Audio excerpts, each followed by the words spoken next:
Mercedes-AMG Interview Lounge. What a day. Her new album, Alicia, is out today. And of course, tonight, Alicia Keys kicks off our 10th iHeartRadio Music Festival. Did you know you're kicking off our festival tonight? It's all up to you to set the pace. Yes, I'm here to set the tone. I'm here to set the pace. I'm here to celebrate the Alicia album, the release of the Alicia album, and I'm feeling so good. So all is well. I'm so excited to be with you. I have to go back one day. Yesterday morning on Good Morning America, you did your show for some essential workers at the Skyline Drive-In in Brooklyn, and it was beautiful. And I'm just saying, did it feel good to be performing in front of just at least a few people? It's got to feel good. I have to say, that's what I told them when I was doing it. I said, man, I haven't seen, even though it wasn't that many people, I haven't seen that many people in one place in a while. So I felt so good to be with them and to celebrate. New York is my city. It's the most resilient city. Obviously, the way that they've used Empire and my other song, Good Job, that's on the Alicia album, to really just celebrate the essential workers and just celebrate the triumphs of getting over anybody who's been sick with COVID or anything like that. It's just, it made me feel, I can't even tell you how that made me feel. So to be able to do that was just a big honor for me. Well, as an artist and not being able to stand on a stage in a stadium right now, I know, and Froggy and Danielle and Gandhi and Scary, I don't know if you know this, but Alicia and her team, they're moving ahead. The Alicia, the world tour, summer of next year, that's still on as of right now, right? Or you're thinking we're going to go ahead and plan it and see what happens, right? As of right now, we are planning it. We're putting the dates up there. Obviously, everybody was ready. We were all ready to go to tons of shows in 2020. Obviously that's not happening, but I feel optimistic about 2021 and it's good it's a good goal. And whatever we got to do to do what we got to do, we're going to try to do it. So let's just keep it positive. Well, one of the songs off Alicia, which is out today, is called Love Looks Better. We're going to play it. And I want you to kind of talk about this song because it really has special meaning. For me, I don't know, it seems like a great follow-up to Underdog.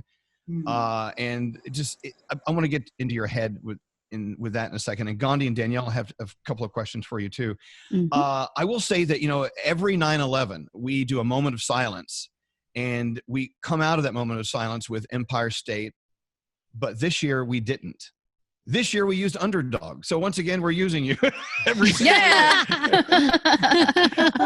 I'm here. I am honored to be the soundtrack of the times. I think that, that's one of the things I feel is really happening with this Alicia project. And just at this time in music and these, everything we're experiencing simultaneously, it's been really powerful to be able to have these songs that really fit with each moment. And for Underdog to be one of them that people just loved, and to just remind us that we're here to defy the odds, I think is really important, because it's easy to be kind of down about everything, and a lot of people are going through some very difficult times. So I love that you did that, and I appreciate being a part of your world as much as possible.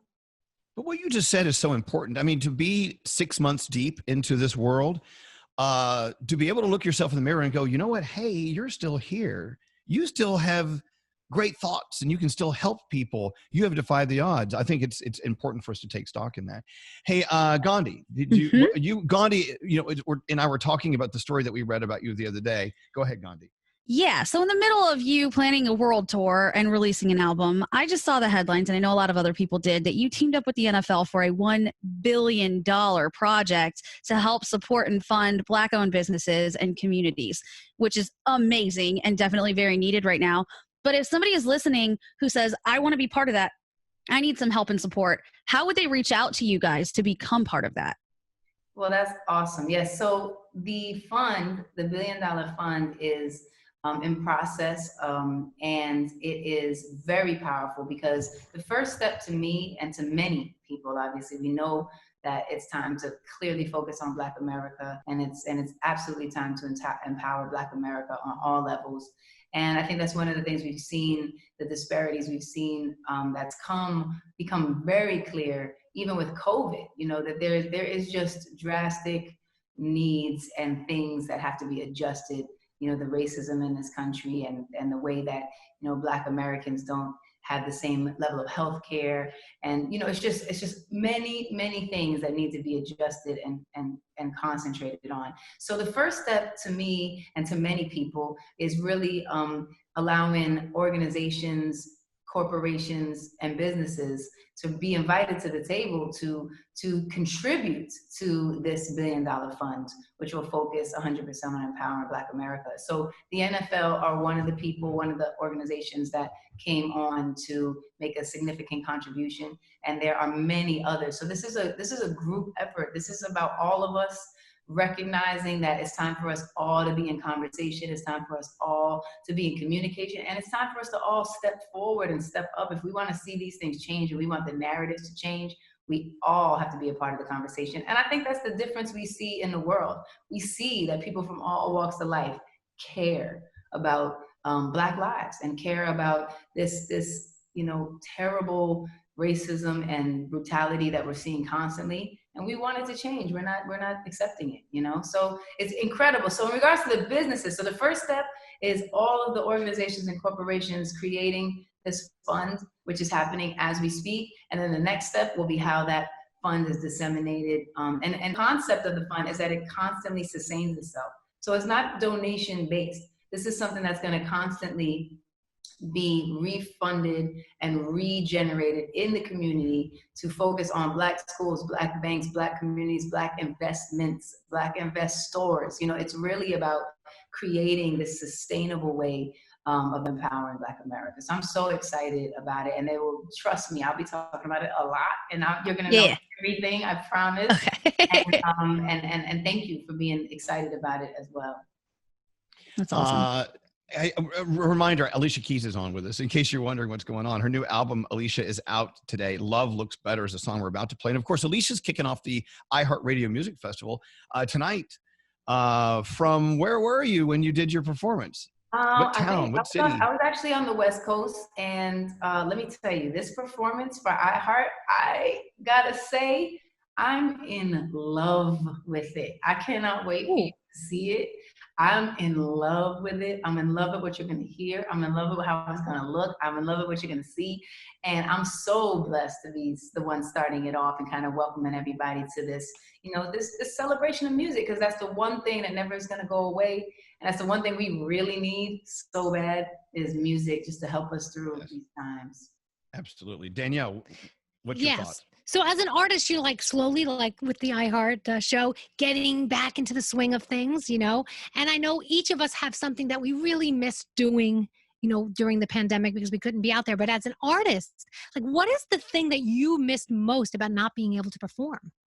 Yeah, I mean, I just miss people, to be honest. I really miss people. I miss physical bodies. I miss the casualness of just being able to hang out in a room and, slap each other on the back and be funny. And it's now there's this weird thing where even if you are able to be in the room with people, which is you really can't be with a lot of people, but if you can, you're all wait, do I just say hello? We're all hugging from the other side of the room, you're doing the elbows maybe. I mean, even that's I just miss being able to be that casual interaction with people that just without having to think, oh wait, that's closer to 6 feet.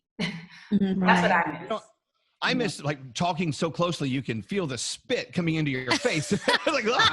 Oh, those were the days. I will tell you, there are many things I do not miss. I don't miss that. I'm so glad that's gone. So thank you so much for spending time with us today. I've got to play Love Looks Better, and I want you to talk about the human experience that you see and experience and how it applies to this song and how we can look at it from your opinion. I mean, I'd love for you, music is meant to be interpreted. And I think that's the awesome thing about the Alicia album is it's really about being able to embrace all sides of yourself, because there's never just one side of who we are. I think a lot of times we put on a certain face for people, okay, we're going to work. I got to put on my work, face and hat and attitude. But we are so interesting and complex, and there's so many sides of us yet to discover. And so that's what I'm learning about myself, and that's what this music is really embracing. And I'm bringing you into all the different sides of Alicia, and I think that you'll relate because we all have many different sides of ourselves.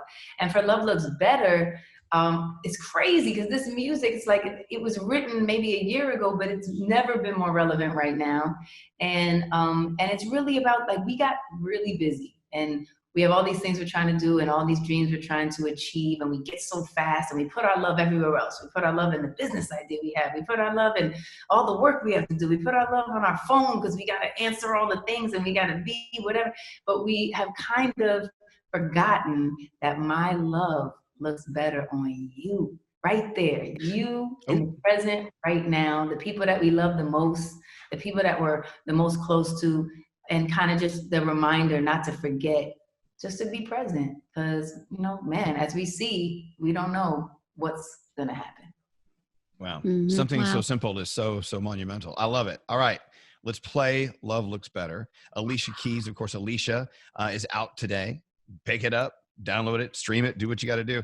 And of course, tonight at 9:00 East Coast time on the CW app. And of course, you can listen to Danielle and Gandhi and I hosting the iHeartRadio Music Festival. Alicia Keys kicks the whole thing off, and we're hearing this performance is unbelievable. I mean, you saw Alicia got sassy about it herself. She loves it. I love it. Good. It's okay. Getting sassy is good. It's a good thing. We love you, Alicia. Keep the music coming. You have a wonderful, wonderful weekend. Thank you so much. Lots of love. See you soon. Bye-bye. Mercedes AMG Interview Lounge.